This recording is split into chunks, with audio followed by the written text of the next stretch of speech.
Hi అండి, లతలాగు స్వాగతము. అందరూ బాగున్నారా? నేనైతే చాలా చాలా బాగున్నానండి. మీరు కూడా బాగుండాలని మనస్ఫూర్తిగా కోరుకుంటున్నాను. నేను స్కూల్ లైఫ్ గురించి, ప్రైమరీ స్కూల్ గురించి, అలాగే హై స్కూల్ గురించి కూడా చెప్పాను కదండి. కాలేజ్ గురించి కూడా చెప్పాలనుకున్నాను కానండి, ఇంకా ఆ రోజు వీడియోలు ఎంత అయిందని చెప్పలేకపోయానండి. ఈరోజు నేను కాలేజ్ గురించి కూడా చెప్పాలనుకుంటున్నానండి. కాలేజ్, ఇంటర్ కాలేజ్ అండి. మరి ఇప్పుడు 10th క్లాస్ పాస్ అవ్వంగానే కాలేజ్ అండి, మామూలుగా కాలేజ్, ఇంటర్ కాలేజ్ అండి.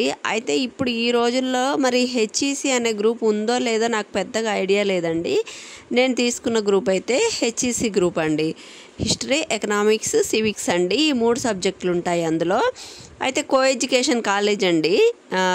ఇంకా ఒకటే ఉండేదిలేండి కాలేజ్ కూడా, ఇంటర్ కాలేజ్ అయితే.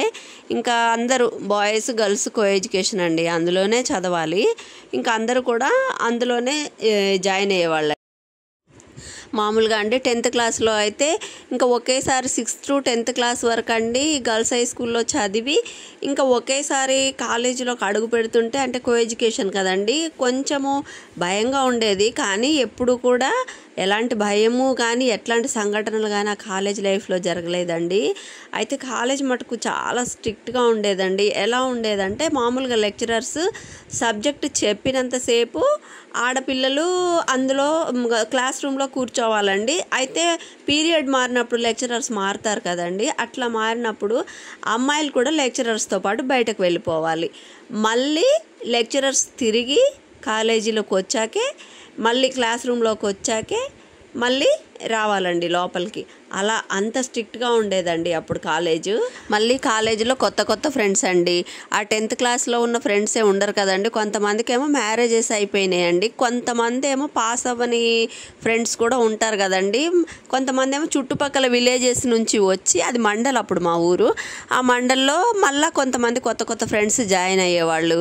మా క్లాస్మేట్స్లో కూడా కొందరు పాస్ అయిన వాళ్ళు ఉన్నా కూడా హెచ్ఈసి, బైపీసీ ఉండేదండి. పెద్దగా అప్పుడైతే అందరూ కూడా హెచ్ఈసీకే ఎక్కువ ప్రిఫరెన్స్ ఇచ్చేవారండి. మరి ఇప్పుడు ఆ గ్రూపు పెద్దగా ఉందో లేదో తెలియదండి, ఎందుకంటే ఇప్పుడు అందరూ కూడా ఆల్మోస్ట్ ఎంపీసీ, బైపీసీ తీసుకుంటున్నారు కదండి. ఇంకోటండి, గర్ల్స్ హై స్కూల్లోనేమో తెల్ల బ్లౌజు, గ్రీన్ స్కర్ట్ వేసేసుకొని ఉండేవాళ్ళం కదా. కాలేజీలో అలాంటి రూల్ ఏమి ఉండేది కాదండి. ఇంకా రంగురంగుల బట్టలు, ఎన్ని బట్టలైనా వేసుకోవచ్చండి, చాలా బట్టలు అండి. మామూలుగా ఎక్కువ అప్పుడు లంగా జాకెట్లే ఎక్కువ ప్రిఫరెన్స్ ఇచ్చేవాళ్ళం అండి. అంటే మామూలుగా పొడవు బ్లౌజ్ ఉంటుంది కదండి, పొడవు బ్లౌజు కింద స్కర్టు, ఇంకా అదే వేసుకునే వాళ్ళం అండి. డ్రెస్సెస్ కూడా ఉండేయండి, పంజాబ్ డ్రెస్సులు అట్లాంటివి ఉండేవి. ఇంకా ఆ టైంలో అయితే మంచి మంచి డ్రెస్సులు అండి, ఇంకా మూవీస్ అవి వస్తాయి కదండి, అట్లాంటి డ్రెస్సెస్ కూడా ఉండేవి. ఇంకోటి, మా కాలేజీ గ్రౌండ్కి ఒక ప్రత్యేకత అండి, పెద్దదండి. ఆ ఊర్లోనే కాలేజీ గ్రౌండ్ అంటేనే చాలా పెద్దది.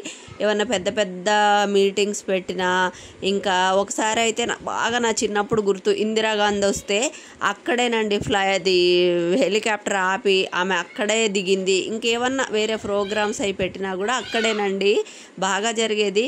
ఇంకా మాకైతేనండి రాఖీ పండుగ వస్తే కంపల్సరీ అండి ఆడపిల్లలు మగపిల్లలకు రాఖీలు కట్టాలండి, తప్పకుండా రాఖీలు అలా కట్టించేవాళ్ళండి.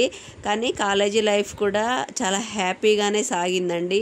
మామూలుగా పెద్ద గ్రౌండ్ అండి, కాలేజీ గ్రౌండ్ అంటేనే మా ఊర్లో చాలా ఫేమస్ అండి. అందరూ గ్రౌండు గ్రౌండు అని అనేవాళ్ళు.